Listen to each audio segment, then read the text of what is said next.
مساء الخير عليكم البنات، مرحبا بكم في كوزينة بالهادي الجبلة. كوزينة بالهادي الجبلة كما عودتكم دائما جبت لكم اليوم حلوى تقليدية وعصرية في نفس الوقت، واللي هي البقلاوة.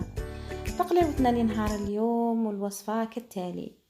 فيها راح نجيبو احنا في الوصفة هذه، راح نحافظوا على نفس المقادير اللي نخدموا بهم الحلوى هذه تاعنا واللي هي البقلاوة تاعنا. وش فيها المكون الأساسي واللي يخليها مقرمشة وتمد لنا هذاك اللون، هي مارغرين التوريق، مارغرين صالحة. هذه مارغرين صالحة هي اللي تخلينا الطبقات تاعنا مورقين. عندنا 3 كيلات ونص نتاع الفرينة، نكملوها بالنص الكيلة تاع المايزينا يولوا 4. عندنا كذلك 2 حبات تاع البيض، عندنا الملح، عندنا لافاني، عندنا المزهر والماء بطبيعة الحال باش نعجنوا بهم العجينة. نحكموا الفرينة والمايزينا اللي هما 3 كيلات ونص فرينة ونص كيلة مايزينا، نغربلوهم ونكيلوهم بمكيال اللي يجينا بلا تاعو تقطع 60 حبة. نجيبوا الجفنة ونكيلو فيها كما قلت لكم الكيلة تاع الفرينة. درنا الكيلة الاولى فرينة، ودرنا الكيلة الثانية نصها فرينة ونصها مايزينا، والكيلة الثالثة فرينة كذلك، حتى نكملو 4 كيلات.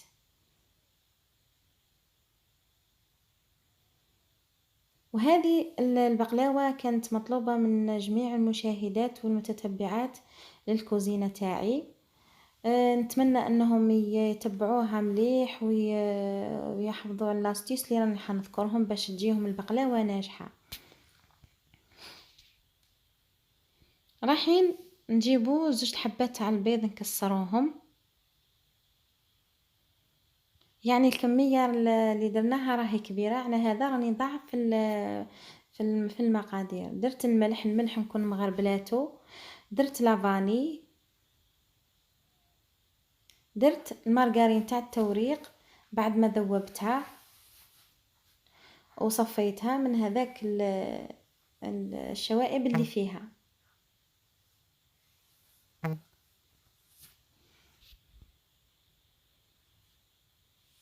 بعد ما كيلنا راح نفرغوها كامل المقادير مع بعض. انا عندي السر تاعي الاساسي في العجينه تاعي اني نخلط كامل المقادير مع بعض باش ما تجينيش العجينه هنا كيما في وصفه مثل هذه لازم ندير المقادير ونزيد معاهم شويه تاع المزهر والماء باش ما تجينيش هذيك الحبيبات واللي تعييني في الخدمه. وانا حبيتها هنا عجينه تكون ليس. حنا نحكموا الماء ونبداو نعجنوا مليح. وهنا راني جايبه المساعده تاعي ولا البنت اللي تخدم معايا راهي تدلك فيها باش تعاوني. آسيا هنا ربي يحفظها، راهي تدلك في العجينه مليح. انا دائما نحب نمد للبنات اللي معايا نحسسهم بالبنه تاع الخدمه ونخليهم يخدموا. راهي تعجن.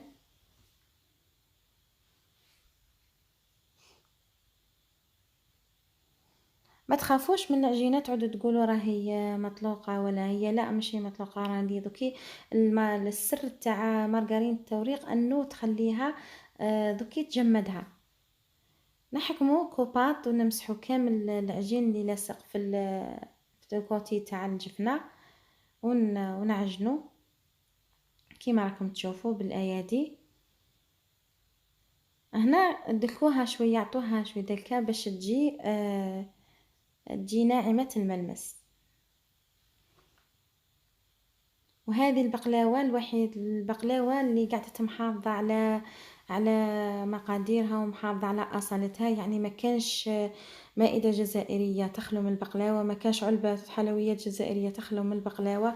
يعني دائما تكون مزينه المائده الجزائريه سواء في الاعياد، المناسبات، الافراح، في كل مناسبه. نرشوا بشويه ماء حتى نكملوا الكيله اللي معانا.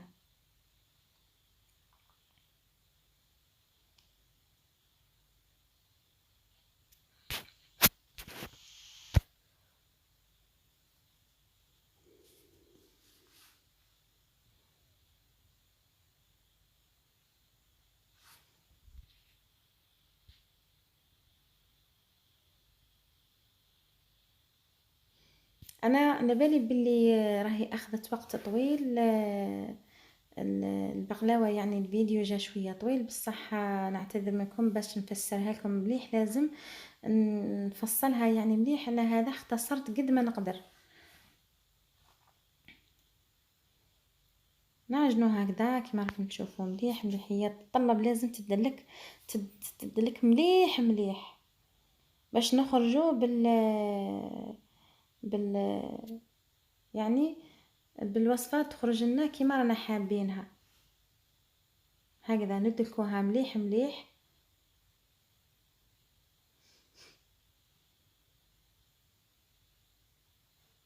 كما راكم تشوفوا آسيا راهي يلا يلا راهي قايمة بالواجب، وحبت هي تدلكها والله ما حبيت نكسر لها خاطرها، قلت لها تفضلي تعالي تشاركينا ثاني في الوصفة.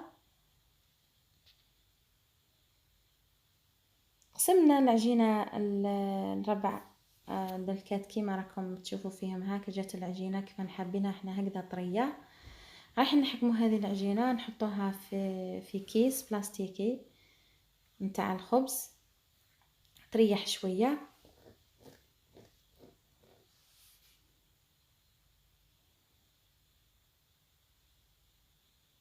هكذا بهذه الطريقة نديروها في كيس ونغطوها.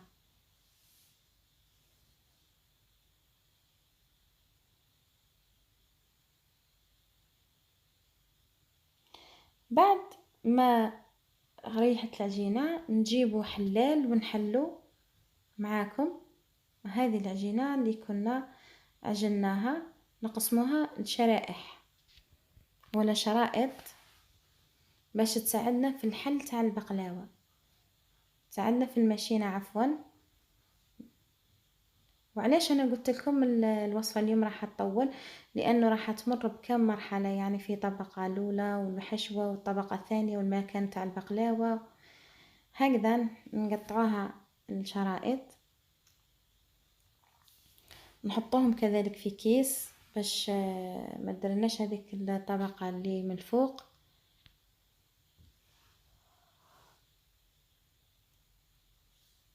هنا جبنا الحشوه واللي هي كيلو 200 تاع الكاوكاو او اللوز اللي يكون بقشورو. جبنا 200 غرام تاع السكر العادي، جبنا لافاني، وجبنا نخلطو كامل المقادير مع بعض كما راكم تشوفوا.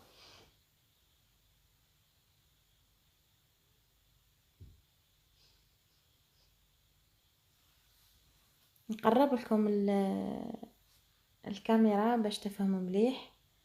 هنا نجيبو السمن الذايب نديرو قطرات يعني حوالي 5 مغارف، والكاوكاو يكون مرحي متوسط، يكون مرحي رقيق ما يكون مرحي خشين. نفتلو مليح بالاصابع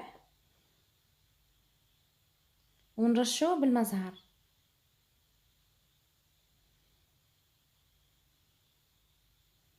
هكذا رش خفيف فقط، ما نشمخوهش حتى يولي مندي.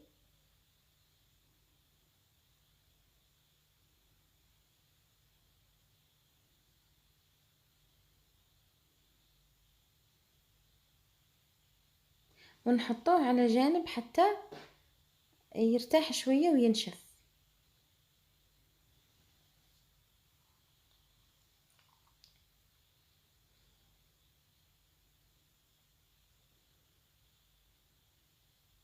هنا نحركوه مليح مليح باش كامل الكاوكاو اللي معانا يتبل بالمزهر.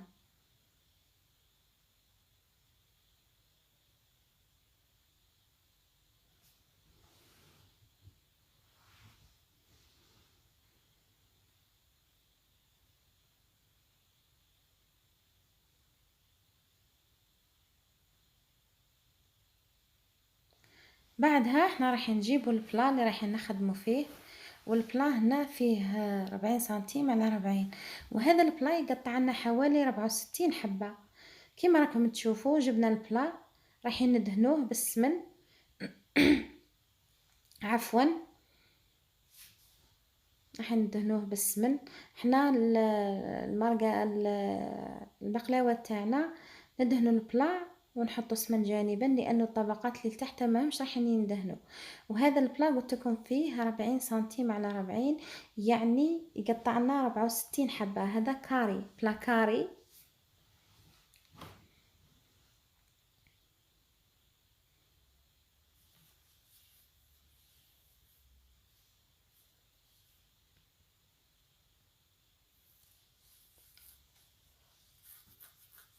نجيبوا المكان تاع البقلاوه تاعنا. هنا المكان تاعنا تتحل من 1 حتى ل6.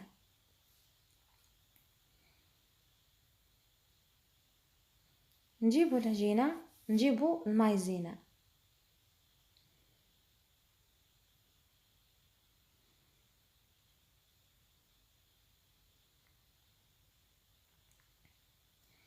عفوا هنا راني انا في لاتولي تاعي، هنا شاركتكم الوصفه من لاتولي. نجيبوا العجينه كيما راكم تشوفوا ونحلوها بهذه الطريقه.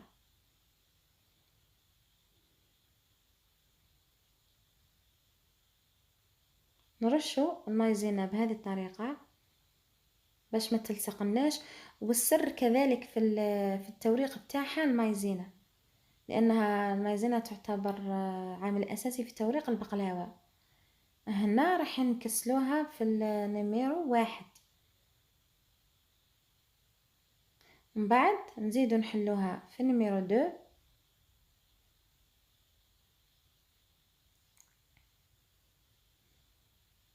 يعني رقم 2، ومن بعد نزيدو نحلوها في الرقم 4. وتجينا هنا الحل تاعها يجي، ما يجي رقيق ما يجي خشين، يجي مساعد. نكسلو كما راكم تشوفوا ونرشو عليها المايزينا دائما هكذا.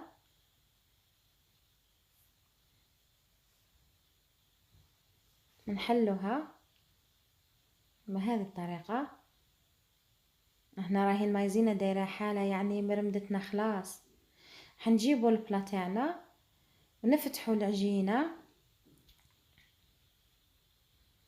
هكذا، نفتحوها باليد شويه ونكسلو ونفرشوها كما راكم تشوفوا.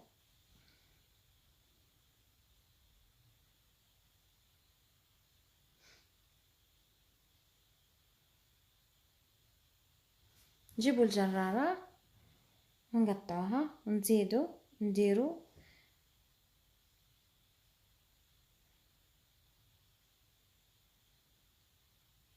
طبقه ولا الشريط الثاني قدامها حتى نكملوا غطوا البلا. انا نحاول نوريكم كيفاش نحلوا الطبقه الاولى والثانيه، لانه في طريقه ولا شغل كيفاش التكتيكيه تاع عمل البقلاوه، نجيبوها مره هاك ومره هاك بالخلاف، ما كسلوهاش يعني دائما على ضربه، يعني نجيبوها بالخلاف، مره نديروها هاك مره نديروها هاك هكذا. وما ندهنوش، تجنبوا انكم تدهنوا الطبقات اللي تكونوا لتحت، ما ندهنوهمش، نورقوهم تكتفي المايزينا فقط. نزيدو نحلو الشريط الثاني ونرشوا عليه المايزينا كما فعلنا في الاول. راح نرجعوا كذلك الرقم 1 ورقم 2 ورقم 4.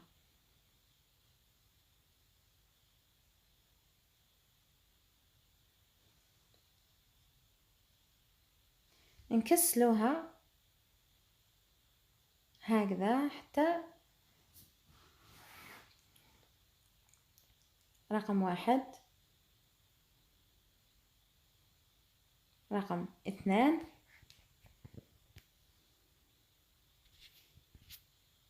كما قلت لكم راني في لاتولي، راني نخدم في كوموند، والله ما حبيت نبخلكم، قلت نشارككم الوصفه باش تخدموها. على بالي بلي راه كامل الناس راهي طالبت لي البقلاوه التقليديه. كنت من قبل حطيت بقلاوه لاباط فيلو، بصح لي مطلوب اكثر التقليديه. وهذه نقدر نحتفظوا بها مدة أطول، يعني من غير ما تخسر.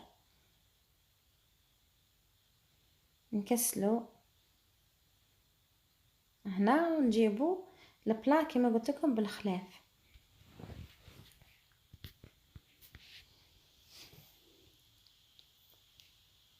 كسلو بهذه الطريقة كنا كسلناها طوليا وعرضيا.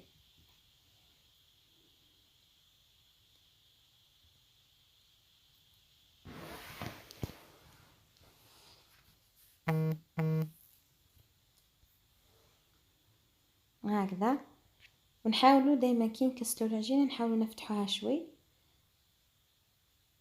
حتى نشكلوا 7 طبقات من تحت من غير ما ندهنوا.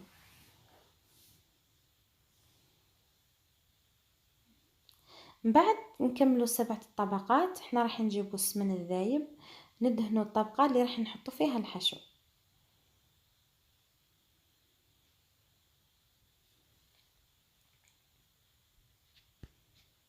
هكذا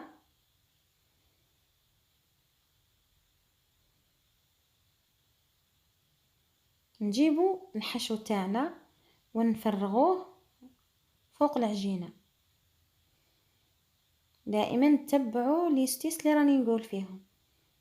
لتحت ما درناش السمن، اكتفينا بالمايزينا حلينا بها. جبنا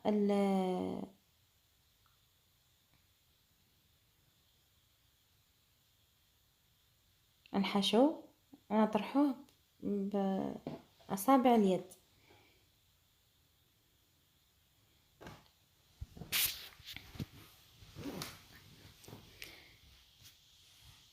حتى نكسلو على كامل البلا. وهنا في الطريقة هذه كل ما نجو نحطو الحشو نحاولوا نرفدو هذيك العجينة ونخرجوا النفس اللي خليناها هكذا.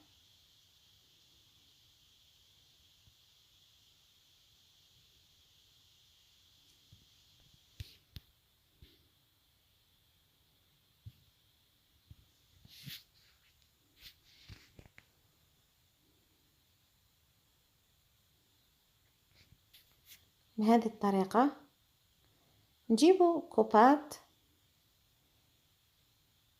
ونحو بها هذيك الزوائد اللي راهي على البلا.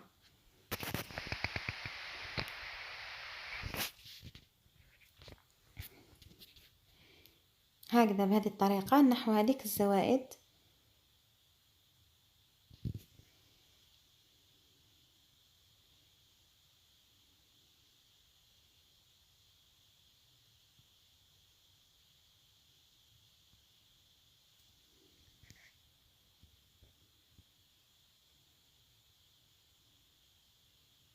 هكذا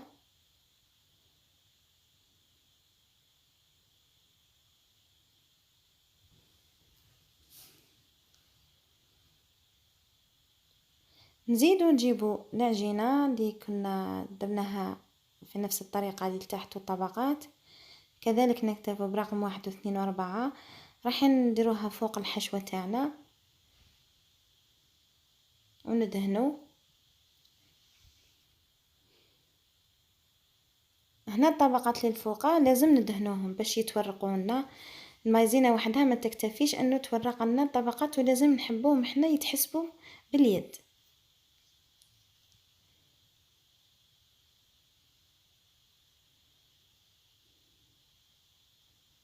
هكذا.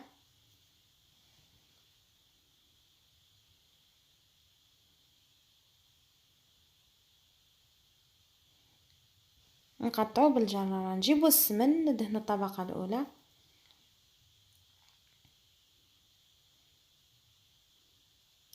ندهنو الطبقات هذو. نحنا كذلك نستعملو 7 طبقات من فوق، 6 ندهنوهم، والطبقة السابعة اللي من فوق ما ندهنوهاش، نخلوها بلا ما ندهنوها بالمارغرين ولا بالسمن، على خاطر احنا حابينها تلصق، ماناش حابينها تتورق باش ما تضطرناش من الفوق.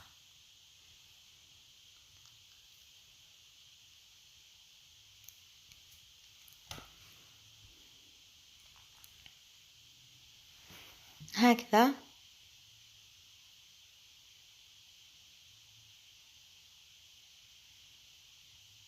حتى نكمله.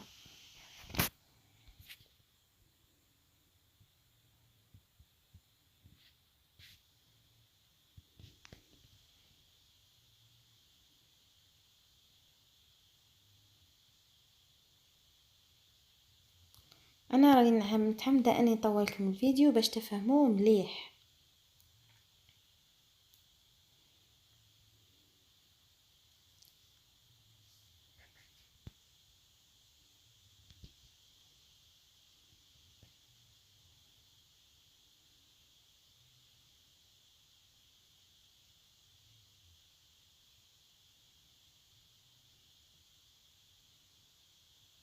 كسلو نرشوا بالمايزينا.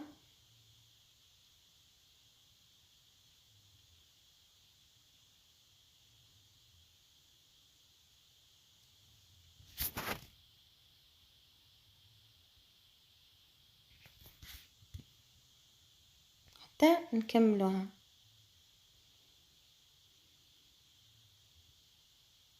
نجيبو بلا، شوفوا الطريقه اللي راني دايرتها لنا. كسلو نفتحو مليح. شوفوا كي راني نحل فيها بيدي، نكسل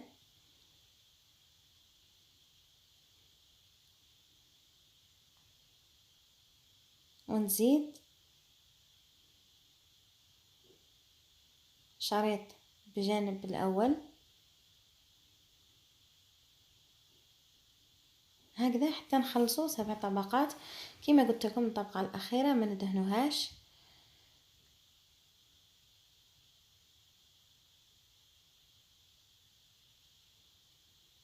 هكذا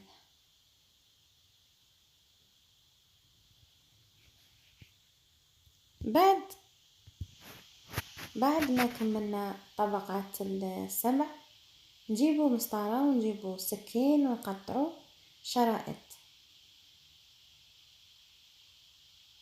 نحاولوا هذيك الشرائط فيها طولها 3 سنتيمتر، يعني قيس تاع نحاول 3 سنتيمتر. هنا الهدف من التقطيع بالمسطره انه الخطوط تجيني متوازيه، مانيش حابه تجيني مايله وعوجه، وديك المسطره تساعدني. قطعوا مخروطات ولا معينات بهذه الطريقه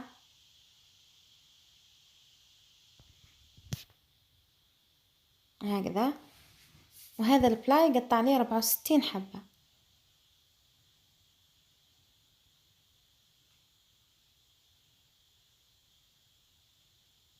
بعد ما قطعنا الشرائط تاعنا نجيبو طابع وعجينه نحلوها في رقم 3، نقطعوها بالطابع تاع الكوكياجه او طابع اي مول موجود عندكم.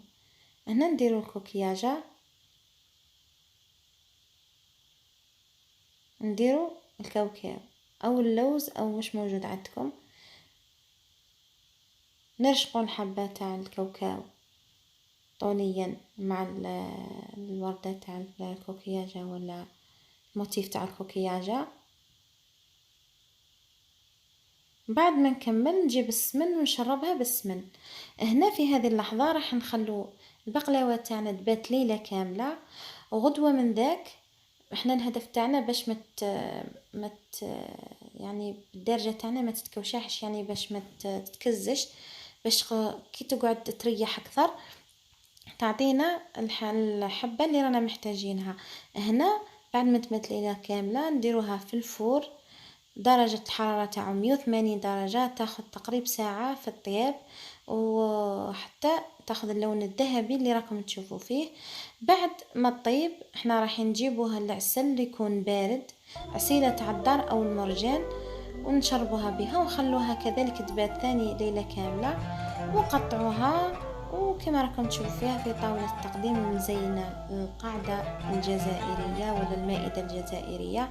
كما راك تشوفوا البقلاوة هي لونها ذهبي لماع ما شاء الله. نتمنى انه هذه الوصفة تنال اعجابكم، ونتمنى اني كنت قدمت لكم شرح كافي ووافي باش تقدروا تجربوها وتنجح لكم من اول مرة. وفي الاخير نقول لكم السلام عليكم ورحمة الله تعالى وبركاته في كوزينة بالهادي الجدلة. سلام.